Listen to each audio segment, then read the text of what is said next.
Perkenalkan, nama saya Nela Ardika Setiaputri dengan NPM 240 130 10122. Saya Kalula Atristi dengan NPM akhir 128. Saya Fani Eni Indianti dengan NPM akhir 165. Perkenalkan, nama saya Asarun Najwa dengan NPM 2401 30 10 254. Perkenalkan, nama saya Damerus Pandanwangi dengan nomor NPM 240 130 10257. Saya Rafa Pramudion dengan 3 NPM akhir 279. Perkenalkan, nama saya Dela Safira dengan NPM akhir 303. Perkenalkan, nama saya Sakirana Sikarnadia dengan NPM akhir 390. Assalamualaikum warahmatullahi wabarakatuh. Perkenalkan, nama saya Yaka Patria Faizin dengan NPM akhir 407. Assalamualaikum warahmatullahi wabarakatuh. Perkenalkan, nama saya Muhammad Albani Fakata dengan NPM akhir 408. Accounting for Stock Investment. Prinsip akuntansi yang diterima secara umum atau GAAP untuk pencatatan akuisisi saham biasanya mengharuskan investor untuk mencatat investasi tersebut pada biaya perolehan yang dengan nilai wajar saat akuisisi. Pertemuan dasar mengukur biaya investasi dengan memasukkan kas yang dikeluarkan, nilai wajar aset lain yang diberikan atas sekuritas yang diterbitkan, dan biaya langsung tambahan untuk memperoleh investasi selain biaya pendaftaran dan penerbitan sekuritas ekuitas yang menurut GAAP dibebankan pada modal ditambahkan. Ya, konsep underlying fair value dan atau cost and equity metode. Metode fair value atau cost mendata investasi saham pada biaya perolehan dan mengakui dividen sebagai pendapatan. Dividen yang melebihi bagian laba setelah akuisisi diperlakukan sebagai return of capital dan mengurangi akun investasi. Sekuritas diklasifikasikan sebagai trading sekuritas atau available for sale securities. Jika memiliki nilai wajar yang dapat menentukan keduanya, kemudian dilaporkan pada nilai wajar di akhir periode. Fair value atau cost and equity method accounting procedures. Pemilihan metode menghasilkan perbedaan pada nilai investasi di neraca dan pendapatan di laporan laba rugi. Jika investor memiliki signifikan influencer, penggunaan fair value atau cost metode dianggap tidak dapat. Hal ini karena investor dapat mengaruhi kebijakan invest, termasuk keputusan dividen yang berpotensi memanipulasi pendapatan. Hal tidak dapat dilakukan ke konsolidasi karena laporan mencerminkan satu entitas ekonomi. Equity metode memberikan gambaran yang lebih realistis atas hubungan ekonomi investor. Oleh karena itu, metode ini diwajibkan pada pendapatan pengaruh signifikan. Di sini ada economic consequence of assessing the fair value atau cost and equity method. Nah, jadi metode akuntansi yang berbeda yaitu nilai wajar atau biaya dan ekuitas ini menghasilkan jumlah investasi dan pendapatan yang berbeda dalam laporan keuangan investor. Nah, jadi jika investor itu memiliki pengaruh signifikan atau pengendalian atas perusahaan yang diinvestasikan itu metode nilai wajar atau biaya itu tidak diperbolehkan karena dapat membuka peluang manipulasi pendapatan melalui pengaturan dividen. Nah, jadi dalam laporan keuangan konsolidasi itu potensi manipulasi tersebut tidak ada karena hasilnya sama tanpa memandang metode akuntansi yang digunakan. Nah, meskipun metode ekuitas bukan pengganti konsolidasi, laba yang dilaporkan Indo dengan metode ekuitas dalam laporan terpisah umumnya setara dengan bagian laba bersih konsolidasi. Selanjutnya di sini ada equity investment at acquisition 2. Nah, jadi ini ada asumsikan bahwa perusahaan PAM itu tuh membeli 30% saham biasa Sun Company yang beredar pada tanggal 1 Januari dari pemegang saham yang ada dengan uang tunai $2 juta ditambah dengan 20.000 saham PAM. Selanjutnya saham biasa per perusahaan yaitu $10 dengan nilai pasar $15 per saham. Nah, yang kedua ada biaya tunai tambahan dan kepentingan ekuitas terdiri dari $50.000 untuk pendaftaran saham dan $100.000 untuk konsultasi dan biaya penasihat. Jadi jurnalnya yaitu di sini kan pada common stock atau cash itu 2.000 itu dari stok 2 juta common stock itu kan 2.000 atau 2 juta $2.000 gitu ya. Itu tuh didapat dari $10 itu dikali dengan $200.000. Nah, selanjutnya ada addition pain capital itu $1.000 itu didapat dari selisih. Pertama tuh kita cari dulu selisihnya antara $15 dikurangi dengan $10. Nah, kita dapat selisihnya $5 kan. Nah, itu $5 itu dikali dengan 200.000 tadi. Jadi hasilnya 1 juta.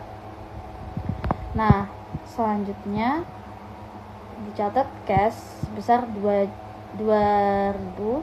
Nah, terus investasinya itu dicatat 5 juta atau 5.000. Nah, selanjutnya di bawah itu misal nih ada biaya terkait registrasi dan penerbitan saham, itu berarti dikurangi dari aglio saham. Nah, ini 50 itu didebit pada addition pain in capital dan 100-nya pada investasi expense. Jadi total cash-nya adalah 150.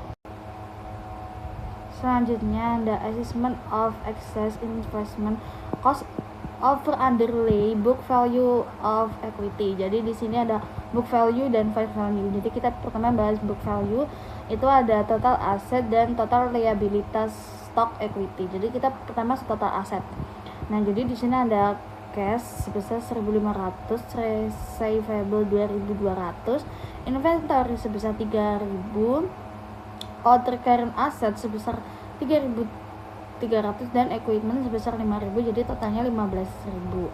Nah, selanjutnya pada total liabilitas dan stock equity itu ada akun payable sebesar 1.000, not payable 2.000, common stocknya 10.000 dan retained earningnya sebesar 2.000, jadi totalnya juga sama 15.000.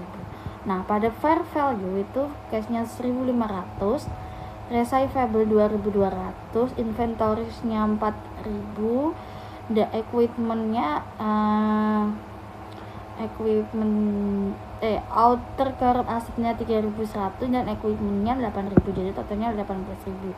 Tapi pada total liabilitasnya itu cuma ada 2, yaitu total akun payable-nya 1.000 dan juga not payable-nya 1.800. Selanjutnya di sini ada schedule for allocating the expense of investment cost, fair value, open the books value of the interest acquired. Jadi di sini pie company dan investor yang memiliki 30% saham Sun perusahaan dalam rupiah. Nah, di sini investasi investment atau investasi di Sun itu sebesar $5.000. Nah, selanjutnya book value of the interest actual atau nilai buku dari bunga yang diperoleh itu kan sebesar 30%. Nah, jadi 30% dikali 12 juta dolar ekuitas Sun tadi, jadi sebesar $3.600. Jadi total kelebihan atau selisih dari biaya atas nilai buku yang diperoleh itu sebesar $1.400, dari 5.000 dikurangi 3.600. Selanjutnya di bawah ini ada pengalihan ke aset yang dapat diidentifikasi dan goodwill gitu. Jadi itu ada fair value dikurangi book value dikali dengan persenan minat perolehan. Nah, jadi ini ada yang pertama itu ada inventarisnya, fair value-nya sebesar 4.000 dikurangi dengan book value-nya sebesar 3.000 dan dikali 30%, jadinya sebesar $300. Selanjutnya ada outer current asset, yaitu fair value-nya sebesar 3.100 dikurangi book value-nya sebesar 3.300 dan dikali dengan 30, jadi hasilnya 60. Nah, selanjutnya ada equipment. Nah, equipment fair value-nya sebesar 800. Nah, book value-nya sebesar 500. Nah, dikali dengan 30 sama dengan 900.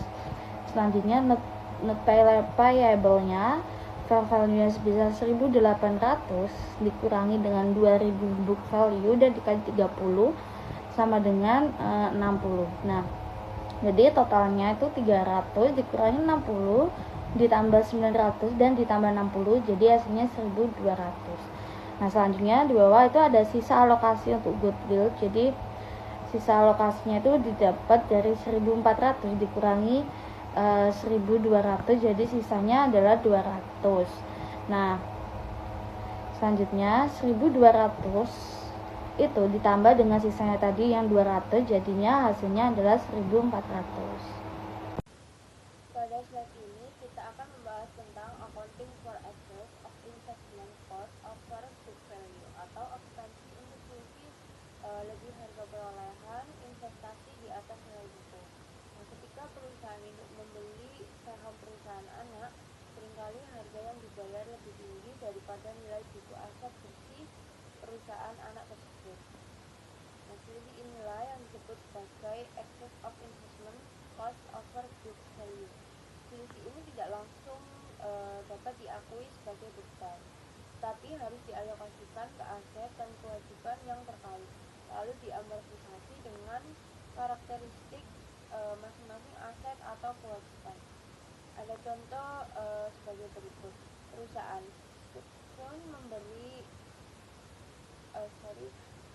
Sun membagikan dividen sebesar $1 juta pada 1 Juli dan melaporkan laba bersih sebesar $3 juta dalam 1 tahun.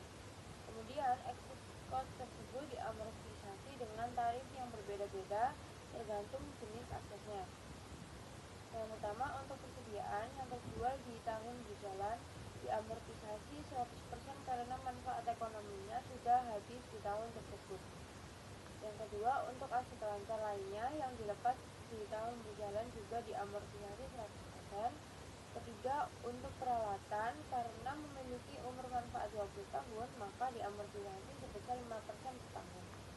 Yang terakhir, untuk utang lease yang jatuh tempo dalam 5 tahun diamortisasinya sebesar 20% per tahun.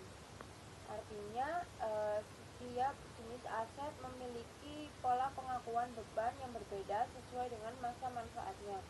Terakhir, perusahaan induk yaitu PAM mencatat jurnal menggunakan metode one line consolidation untuk mengakui bagian laba dan dividen dari Sun. Metode ini biasanya berkaitan dengan metode ekuitas. yang dimana investasi dicatat dalam satu akun dan disesuaikan dengan bagian laba serta dikurangi dividen yang diterima. Jadi inti dari slide ini yaitu memahami bahwa selisih lebih harga perolehan investasi tidak langsung dibebankan, tetapi dialokasikan dan diamortisasi secara sistematis sesuai jenis aset atau kewajiban yang terkait. Lalu kita jawab dari slide sebelumnya. Yang pertama, pada tanggal 1 Juli tercatat penerimaan dividen dari Sun sebesar 30% dari $1 juta, yaitu $300. Karena menggunakan metode ekuitas, dividen yang diterima tidak diakui sebagai pendapatan, tetapi mengurangi akun investasi pada Sun. Selanjutnya, pada tanggal 31 Desember tercatat sebagai laba PAM dari Sun. Laba bersih dari Sun sebesar $3 juta dan karena kepemilikan PAM adalah 30%, maka bagian laba yang diakui adalah $900. Entry ini menambah akun investasi dan juga penambah pendapatan dari Sun. Namun karena pada saat akuisisi terdapat selisih lebih dari antara harga perolehan investasi dengan nilai buku, maka selisih tersebut harus diamortisasi atau disesuaikan. Penyesuaian tersebut terdiri dari beberapa bagian. Yang pertama, persediaan yang terjual dalam tahun berjalan, sehingga kelebihan alokasi harus dihapuskan sebesar $300. Kedua, aset lancar lainnya yang sebelumnya dinilai terlalu tinggi, memberikan penyesuaian sebesar $60. Ketiga, peralatan yang dinilai lebih rendah, sehingga perlu dicatat tambahan beban depresiasi sebesar $45. Lalu yang terakhir, utang wholesale yang dinilai terlalu tinggi diamortisasi sebesar $12. Setelah semua penyesuaian dilakukan, total pendapatan investasi yang diakui PAM dari Sun bukan lagi $900 tetapi menjadi $603. Jadi kesimpulannya, dalam metode ekuitas kita tidak hanya mengakui bagian laba berdasarkan persentase kepemilikan, tetapi juga harus menyesuaikan dengan amortisasi selisih lebih nilai perolehan terhadap nilai buku aset dan liabilitas yang terkait. Selanjutnya, di sini saya akan menjelaskan tentang bargain purchase atau pembelian murah. Jadi, bargain purchase adalah suatu kondisi ketika nilai yang didapatkan lebih besar daripada uang yang dibayarkan, sehingga langsung mendapatkan keuntungan. Berikut ada contoh soalnya, yaitu ketika Pop membeli 25% saham Saks seharga $110.000. Namun, jika dihitung berdasarkan nilai wajar, bagian 25% ini sebenarnya lebih mahal dari harga yang dibayarkan.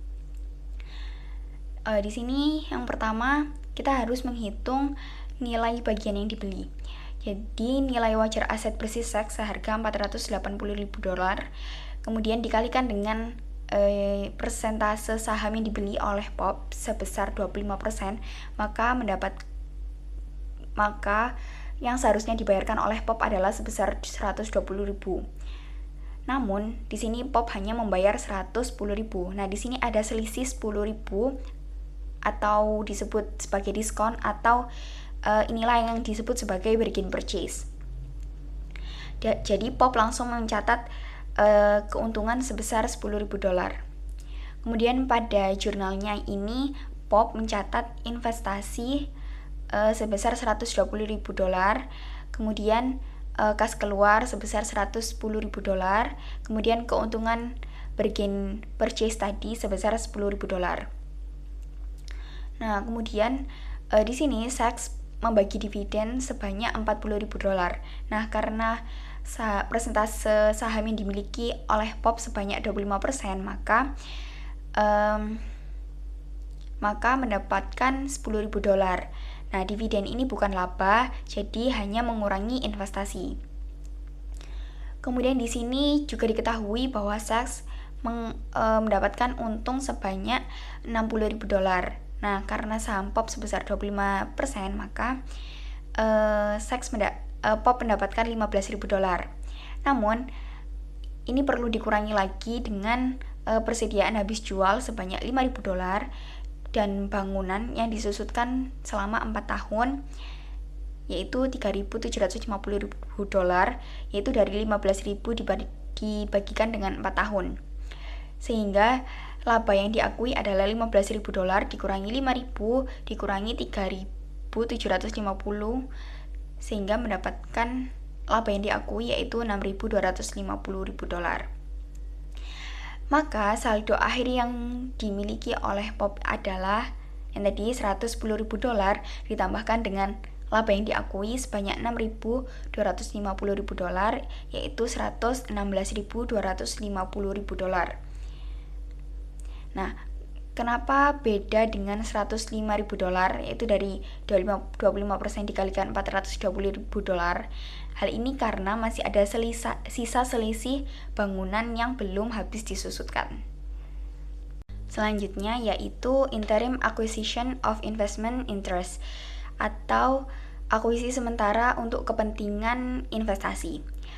Hal ini terjadi ketika perusahaan membeli saham perusahaan lain di tengah tahun, bukan di awal tahun. Nah, karena dibelinya tidak dari 1 Januari atau awal tahun, maka kita perlu menghitung berapa bagian modal ekuitas yang dibeli saat tanggal pembelian dan menghitung berapa laba yang menjadi hak investor sejak tanggal beli sampai akhir tahun.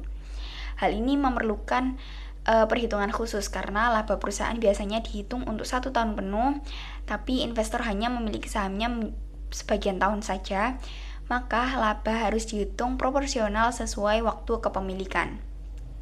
Nah, di sini ada contoh soalnya. POP membeli saham dari SAX pada 1 Oktober.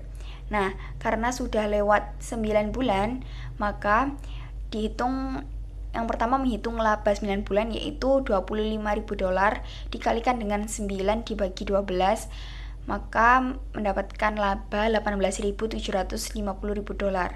Kemudian ekuitas per 1 Oktober atau tanggal dibelinya saham yaitu $150.000 ditambahkan dengan laba yang tadi sebesar $18.750.000 dikurangi dengan 15.000 mendapatkan $153.750.000. Nah, karena POP membeli 40%-nya, maka ekuitas per 1 Oktober tadi dikalikan dengan 40% mendapatkan $61.500.000.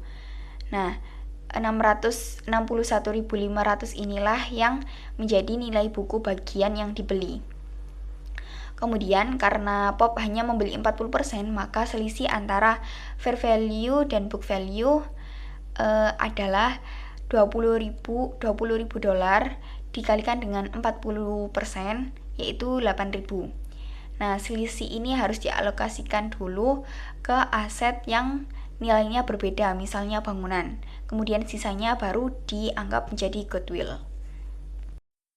Lalu kemudian di sini ada contoh kasus POP Corporation dan Sun Corporation. Nah, di sini kasusnya itu membahas POP Corporation itu membeli 40% saham Sun Corporation dengan kepemilikannya itu sebesar 20% sampai 50%. Nah, POP ini mempunyai pengaruh yang signifikan sehingga wajib menggunakan metode ekuitas atau equity method.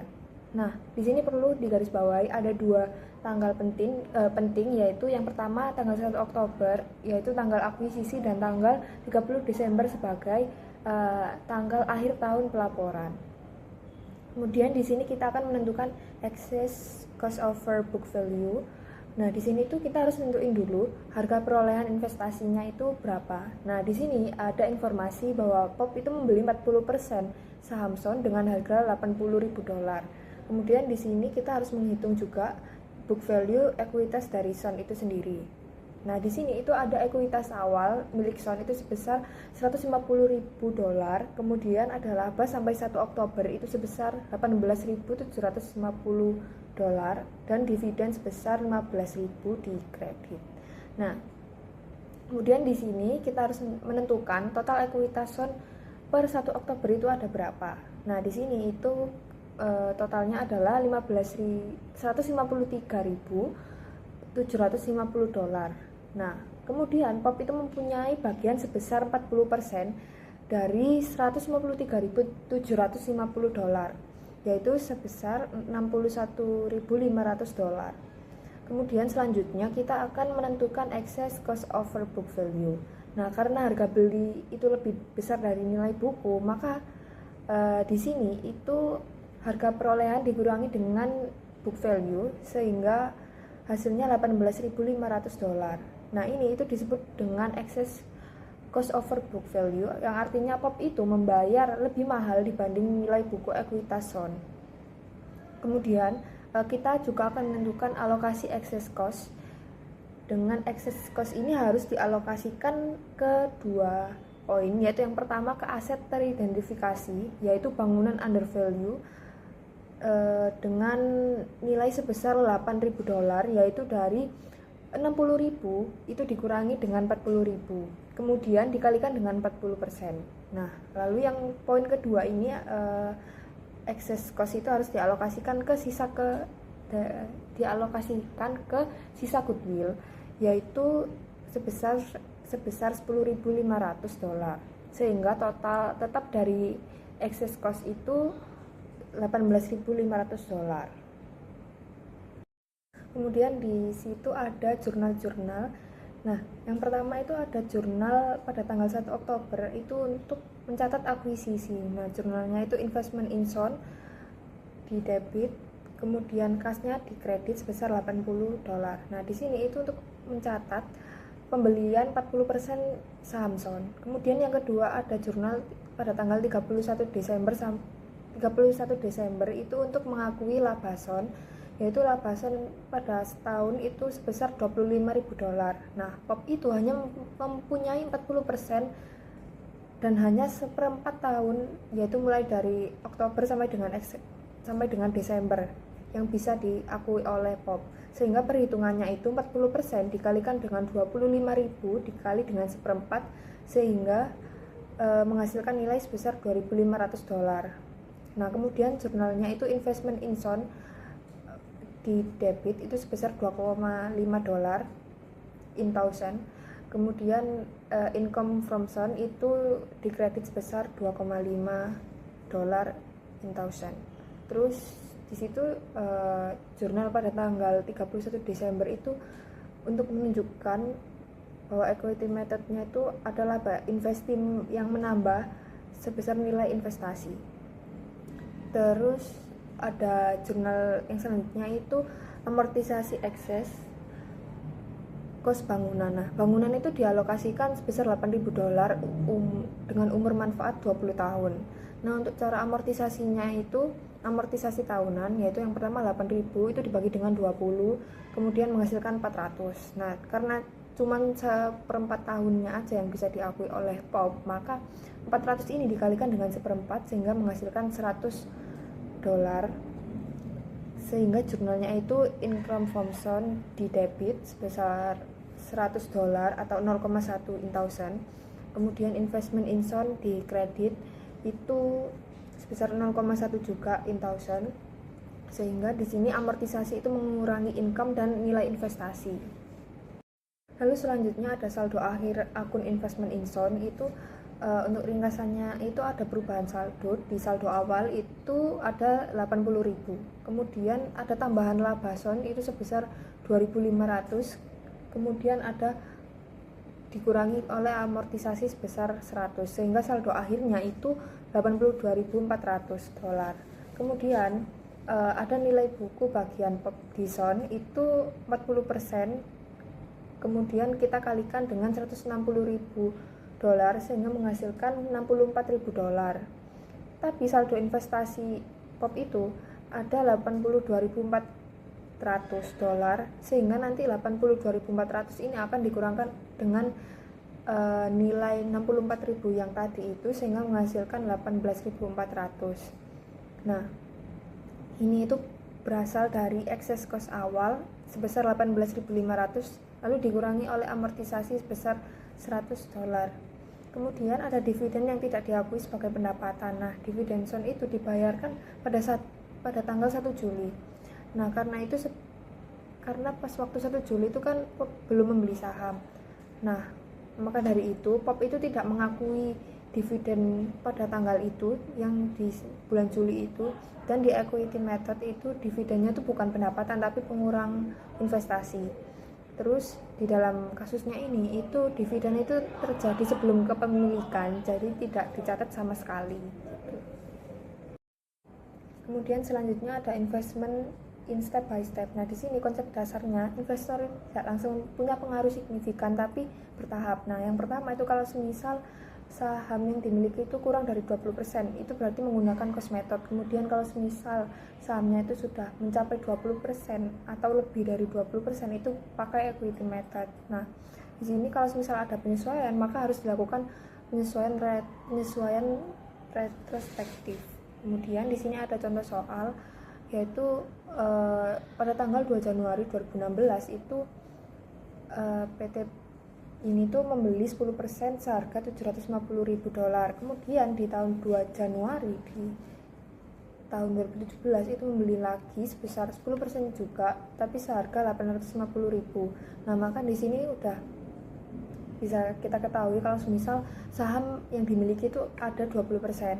Nah, di tahun 2016 ekuitas yang dimiliki oleh Son itu sebesar 7.000, sedangkan di tahun 2017 itu ada $7.500. Nah, itu tidak bisa mengalokasikan ekses ke aset. Seluruhnya itu dialokasikan ke goodwill. Kemudian di sini kita harus melakukan penyesuaian saat beralih ke equity method karena sudah mencapai 20% itu tadi. Nah, Bob itu harus mengubah metode dari cost ke equity method secara retrospektif. Untuk kenaikan laba ditahan Son pada tahun 2016 itu ada sebesar 500.000. Nah, berarti di situ kan sudah ada bagian POP sebesar 10%. Nah, maka ada $50.000 itu bagian punyanya POP, sehingga jurnalnya itu investment in Son sebesar $50.000 pada retained earnings di kredit sebesar $50.000. Lalu di sini itu berarti kalau ada perubahan metode dari cost ke equity, nah terus ada equity ke konsolidasi, maka ini itu dianggap sebagai perubahan entitas pelaporan. Terus juga harus ada restatement laporan keuangan sebelumnya jika material dan mengacu ke ASC 250/10/45. Di sini saya akan menjelaskan tentang excess of book value atau kelebihan nilai buku. Nah, analisis selisih biaya investasi dan nilai buku itu adalah kondisi di mana harga perolehan investasi yang dibayarkan perusahaan pembeli melebihi nilai buku aset bersih perusahaan target. Terus ada apresiasi aset. Ada nilai wajar aset tetap, yaitu kayak tanah atau bangunan, lebih tinggi dari nilai historia di neraca. Yang kedua ada intangible asset, yaitu adanya aset tak berwujud yang tidak tercatat atau paten, brand atau keahlian manajemen. Terus selanjutnya ada goodwill, yaitu kelebihan sisa setelah alokasi nilai wajar yang mencerminkan potensi laba di masa depan. Terus ada prinsip pengukuran atau GAAP, yaitu itu wajib menggunakan fair value atau nilai wajar sebagai bisnis alokasi biaya investasi untuk memastikan transparansi laporan keuangan konsolidasian. Nah, di sini selanjutnya saya akan menjelaskan tentang alokasi dan contoh perhitungan. Jadi itu ada proses alokasi itu ada 4, yaitu ada tentukan biaya investasi total, itu prosesnya ya. Terus ada identifikasi nilai wajar semua aset dan liabilitas yang diperoleh. Terus yang ketiga adalah alokasikan selisih biaya di atas nilai buku ke aset spesifik hingga mencapai nilai wajarnya. Terus selanjutnya ada sisa selisih yang tidak dapat diatribusikan ke aset spesifik diakui sebagai goodwill. Terus ada contoh kasus, ada ilustrasi Pumpcorn and Son Co. Itu ada biaya investasinya kan 1.400.000, nilai bukunya aset bersih itu 750, dan nilai wajar aset bersihnya tuh 1.200.000. Nah, jawabannya tuh kelebihan nilai wajar atau nilai buku 450 buka kurung 1.200.000 dikurangi 750 dialokasikan ke aset seperti persediaan tanah dan bangunan. Jadi goodwill-nya itu 200. Jadi 1.400.000 dikurangin 1.200.000. Sekian presentasi dari saya, terima kasih. Baik, selanjutnya di sini saya akan menjelaskan materi penjualan kepentingan ekuitas. Ketika seorang investor menjual sebagai dari investasi ekuitas yang mengurangi kepemilikannya di bawah 20% atau kurang dari tingkat yang diperlukan untuk menjalankan pengaruh signifikasi, metode akuntansi ekuitas tidak lagi tepat untuk kepemilikan yang tersisa. Mulai saat ini mencatat investasi tersebut menggunakan metode nilai wajar atau biaya dan saldo akun investasi setelah penjualan menjadi dasar yang baru. Di sini itu memerlukan penyesuaian lain dan investor mencatat investasi tersebut menggunakan metode nilai wajar atau biaya dengan cara yang biasa. Selanjutnya ada pembelian saham langsung dari pihak yang diinvestasikan. Sejauh ini kita itu berasumsi bahwa investor membeli sahamnya dari pemegang saham yang sudah ada di perusahaan yang diinvestasikan. Dalam situasi tersebut, bunga yang diperoleh sama dengan jumlah saham yang dibeli dengan jumlah saham beredar perusahaan yang diinvestasikan. Namun, jika investor pembeli saham langsung dari perusahaan penerbit, kita menentukan bunga investor dengan jumlah saham yang dibeli dibagi dengan jumlah saham beredar setelah perusahaan diinvestasikan menerbitkan saham baru. Baik, selanjutnya ada perusahaan investasi dengan saham preferen. Metode ekuitas berlaku untuk investasi dalam saham biasa dan beberapa penyesuaian diperlukan ketika suatu perusahaan yang diinvestasikan memiliki saham preferen dan saham biasa yang beredar. Penyesuaian ini tuh memiliki hal-hal seperti yang pertama ada pengalokasian ekuitas pemegang saham perusahaan yang diinvestasikan ke dalam komponen ekuitas preferen dan ekuitas biasa pada saat akuisisi untuk menentukan nilai buku investasi saham biasa. Yang kedua, alokasi laba bersih perusahaan investasi ke dalam komponen itu laba perusahaan dan saham biasa untuk menentukan bagian investor atas laba perusahaan investasi kepada pemegang saham biasa. Dalam pencatatan investasi dengan metode ekuitas, investor melaporkan bagiannya atas pendapatan biasa dari entitas yang diinvestasikan pada satu baris laporan laba rugi. Namun, pada konsolidasi satu baris tidak berlaku untuk pelaporan pendapatan investasi ketika pendapatan entitas yang diinvestasikan mencakup operasi yang dihentikan. Dalam hal ini, pendapatan investasi harus dipisahkan menjadi komponen pendapatan biasa dan operasi yang dihentikan dan dilaporkan sesuai dengan ketentuan tersebut. Nah, selanjutnya persyaratan lain dari metode ekuitas. Dalam melaporkan laba dan rugi suatu entitas investasi dengan metode ekuitas, investor harus menghilangkan pengaruh laba dan rugi atas transaksi antara investor dan entitas investasi hingga transaksi tersebut terrealisasi. Ini berarti menyesuaikan akun investasi dan pendapatan investasi seperti yang telah kami ilustrasikan untuk mengamortisasikan aset bersih teridentifikasi yang dinilai terlalu tinggi atau terlalu rendah. Selanjutnya, pengungkapan untuk penerima investasi ekuitas. Jika investasi ekuitas signifikan, investor harus mengungkapkan informasi berikut dalam tanda kurung atau dalam catatan jadwal laporan keuangan. Yang pertama, nama setiap perusahaan yang diinvestasikan dan persentase kepemilikan saham biasa. Yang kedua, kebijakan akuntansi investor sehubungan dengan investasi dalam saham biasa. Dan yang ketiga, selisih jika ada antara nilai investasi yang tercatat dan nilai ekuitas yang mendasari dalam aset bersih termasuk pelakuan akuntansi atas selisih. Pada tabel tersebut menjelaskan hubungan keuangan antara Dow Chemical Company dengan perusahaan afiliasi yang tidak dikonsolidasikan pada tahun 2012 hingga 2014. Secara singkat, tabel ini mencakup saldo piutang dan utang kepada afiliasi pada tahun 2014 dan 2013 yang menunjukkan jumlah piutang atau account and notes receivable, utang atau account and notes payable yang artinya ada transaksi keuangan yang masih harus dibayar atau diterima antara Dow dan perusahaan afiliasinya. Selanjutnya, daftar afiliasi utama dan persentase kepemilikan saham menampilkan perusahaan-perusahaan afiliasi, misalnya Dow Corning, perusahaan petrokimia di Kuwait, dan lain-lain, serta presentasi kepemilikannya. Kepemilikan dari Dow umumnya 32% sampai dengan 50%.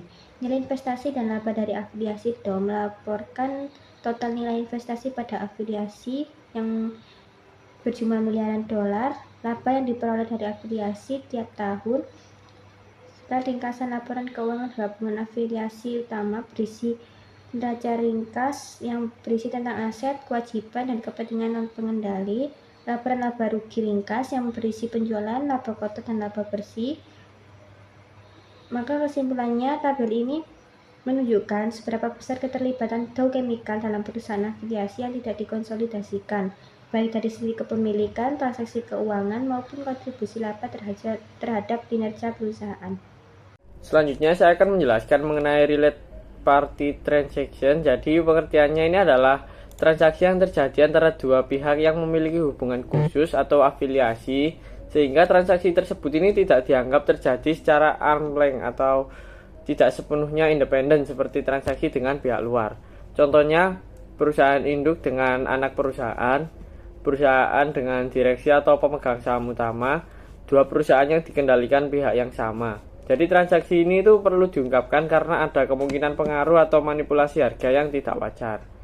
Lalu menurut GAAP, laporan keuangan ini harus mengungkapkan yang pertama sifat hubungan antara pihak yang berinteraksi, lalu deskripsi transaksi yang terjadi, jumlah uang transaksi, serta perubahan metode penentuan harga dibandingkan periode sebelumnya, saldo piutang atau utang kepada pihak berealisasi pada tanggal neraca. Jadi tujuan utama pengungkapan ini itu untuk penggunaan laporan keuangan memahami apakah transaksi tersebut ini wajar atau tidak.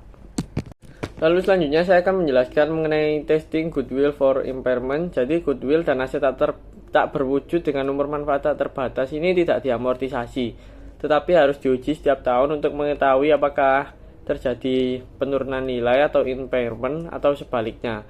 Jadi aset tak berwujud yang memiliki umur manfaat terbatas tetap diamortisasi sesuai masa manfaatnya atau estimasi terbaik jika masa manfaat tidak pasti.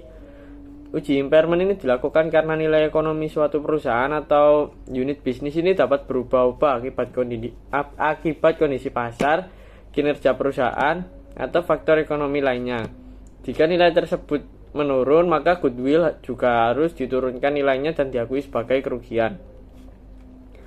Lalu ada contoh nyata yang terjadi pada perusahaan Time Warner yang mencatat kerugian impairment goodwill sangat besar pada tahun 2002 dan 2003. Ini mencapai hampir setengah dari total aset perusahaan. Lalu ada contoh lain, Dow Chemical Company yang mencatat kerugian impairment sebesar 220 juta dolar pada tahun 2012 dengan sisa goodwill sebesar 12.632 miliar. Lalu ada recognizing and measuring impairment loss. Pengujian impairment goodwill ini dilakukan dengan proses dua langkah atau two-step test pada tingkat reporting unit atau segmen operasi atau satu tingkat di bawahnya. Jadi langkah yang pertama ini membandingkan nilai buku dengan nilai wajar, yaitu carrying value dengan fair value dari unit bisnis. Jika nilai wajar lebih besar, maka goodwill tidak mengalami impairment. Namun jika nilai wajar lebih kecil, perusahaan harus melanjutkan ke langkah kedua. Nah, langkah kedua ini membandingkan nilai tercatat goodwill dengan nilai wajar tersirat. Jika nilai tercatat lebih tinggi, selisihnya akan diakui sebagai kerugian impairment. Kerugian ini itu tidak boleh melebihi nilai goodwill yang ada dan tidak boleh dibalik di masa depan. Perubahan standar tahun 2011 ini memberikan opsi bagi perusahaan untuk melakukan penilaian kuantitatif terlebih dahulu.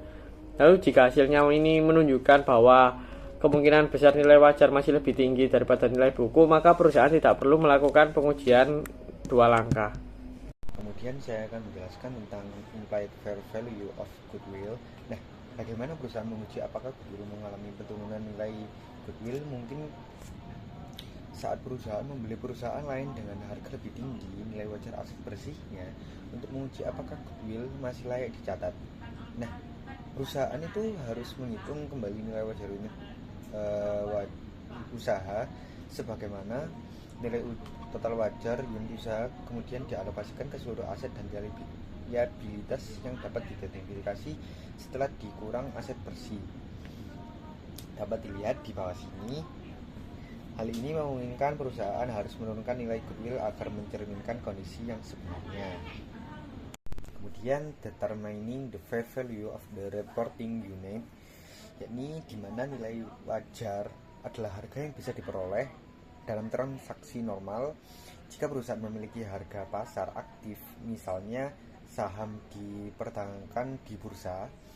Kemudian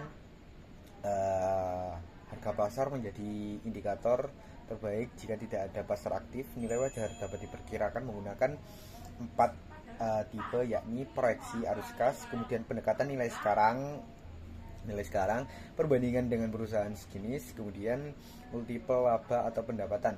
Nah, kemudian ada fair value option for equity method investment, yakni investasi metode ekuitas dicatat berdasarkan nilai buku dan disesuaikan dengan bagian laba perusahaan diinvestasikan. Namun standar akuntansi memberi 4 opsi untuk satu, yakni menggunakan nilai wajar. Kemudian 2, memilih opsi ini ketika investasi akan disesuaikan setiap tahun ke nilai pasar. 3, selisih kenaikan atau penurunan dicatat sebagai laba atau rugi belum terrealisasi atau belum di adjustment. Dapat dilihat contohnya di bawah sini. Nilai investasi tercatat $202, nilai wajar akhir tahun $210, selisih yakni 8.000 dan dicatat dengan sebagai keuntungan belum terrealisasi, akhirnya belum dicatat sebetulnya, belum dikoreksi. Kemudian di sini terdapat reporting and disclosure, yakni goodwill merupakan pos yang material sehingga harus disajikan secara terpisah dalam neraca, dan setiap kerugian penurunan nilai goodwill wajib diungkapkan secara jelas dalam laporan laba rugi. Kemudian equity method investment, yakni dalam investasi yang dicatat dengan metode ekuitas, goodwill tidak diamortisasi dan tidak diuji penurunannya. Oleh karena itu, hal ini menyebabkan penurunan nilai terhadap nilai investasi secara keseluruhan dengan membandingkan nilai buku dan nilai wajarnya. Kemudian potential problem, yakni di mana kesulitan utama terletak pada penentuan nilai wajar yang bersifat subjektif, sehingga berpotensi menimbulkan perbedaan penilaian, dan tantangannya bagi auditor, yakni serta risiko manajemen laba mendapatkan perlakuan kehati-hatian dan profesionalisme tinggi dan penerapan standar ini.